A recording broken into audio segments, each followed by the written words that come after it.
আসিফ, তোমার সে বন্ধু কই? আর তোমার পরীক্ষার রেজাল্ট কি? আলহামদুলিল্লাহ স্যার, আমি সব কারণে পাশ করে গেছি। আলহামদুলিল্লাহ, শুনে তো খুবই ভালো লাগতেছে। তা তোমার সে বন্ধুর খবর কি জানো নাকি তুমি আসিফ?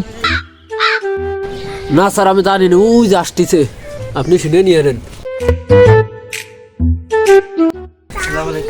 ওয়ালাইকুম আসসালাম। ভালো আছো সাগর? সাগর, তোমার বন্ধু তো পরীক্ষা সব কয়খানে পাশ করেছে, তোমার রেজাল্ট কি সাগর? স্যার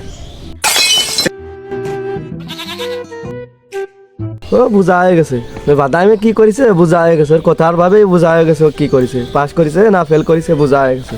দেখ ভালোভাবে শুনেই দেখি কয়খানে ফেল করেছে। হ্যাঁ সাগর, তোমার কথার ভাবে আমি বুঝেছি যে তুমি ফেল করেছো, তা কয়খানে ফেল করেছো বাবা?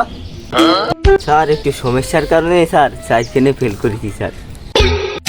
তোমার সমস্যা নাকি ও আমরা জানি, তুমি ঘুরে বেড়াও মেয়েকের পিছনে, আমরা স্যার মানুষ, আমরা ওইগুলো বুঝি। হ্যাঁ স্যার কোনোভাবে পরীক্ষা দেওয়া যায় না স্যার? আপনি একটু বলে দেখেন পরীক্ষা দেওয়া যায় নাকি। তুমি তো পরীক্ষায় অংশগ্রহণ করতে যাচ্ছ, কিন্তু বর্তমান নিয়ম হয়েছে তো 2 সাবজেক্টে ফেল করলে পরীক্ষায় অংশগ্রহণ করতে দেওয়া যায় না। তবে একটা সুযোগ আছে, তুমি 4খানে ফেল করেছো তাই না? ওই 4খানের জন্য 4000 টাকা দিলে হয়তো তোমার একটা সুযোগ হতে পারে। স্যার পরীক্ষা কোনোভাবে তো চারখানে ফেল করেই গেছি, তাহলে আমার আম্মুর কাছে শোনেন, যদি 4000 টাকা দেয় পরীক্ষা দিতে পারবানি তাহলে। সাগরের আম্মু চেহারা তো ভালোই রে, এই সুযোগে নাম্বারটাও নেওয়া যায় নাই, একটু যদি 2 লাইনেও যাওয়া যায়। সাগর, তাহলে ওই তুমি করো, তোমার আম্মুর নাম্বারটা দাও, দেই ফোন দিয়ে দেখি 4000 টাকা দেয় কিনা।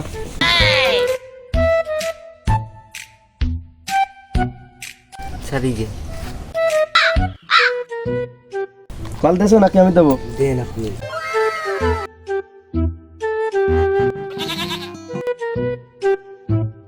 হ্যালো, ওয়ালাইকুম আসসালাম। ভালো আছেন ভাবি? চিনতে পারেন নাই? আমি ওই সাগরের টিচার, চিনতে পারছেন?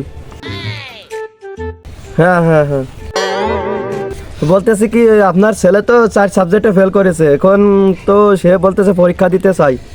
এখন আমাদের নিয়মে তো আসছে যে 2 সাবজেক্টে ফেল করলে পরীক্ষায় অংশগ্রহণ করা যাবে না। তবে একটা সুযোগ আছে, 4000 টাকা দিলে, 4 সাবজেক্টে ফেল করেছে, 4000 টাকা দিলে অংশগ্রহণ করতে পারবে। এখন আপনি কি বলতেছেন? হ্যাঁ হ্যাঁ হ্যাঁ, ও তো আমি জানি একটু দুষ্টু হয়ে গেছে, মেয়েদের পিছনে ঘুরে।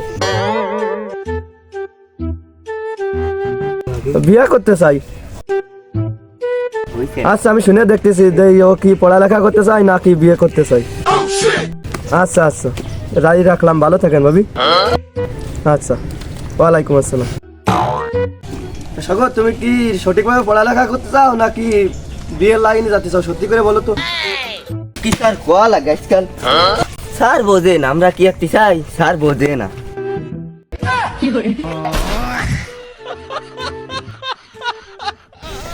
সাল ফাল এত খারাপ, আমরা তো একসময় ছাত্র ছিলাম, ছাত্রতেই তো আজকে এই শিক্ষিত সমাজে আসলাম। আমরা তো এরম ছিলাম না, আজকাল সাল ফাল ফুটে বেরোতে না, বিয়ের কথা আগেই মুখ দেখলি আগেই দৌড়ই কাজ আমি বিয়ে করবো। কোন সমাজ আসলাম আমি, কোন ঝুঁকি? মান সম্মানটাই নষ্ট হয়ে গেলো শিক্ষিত হয়ে।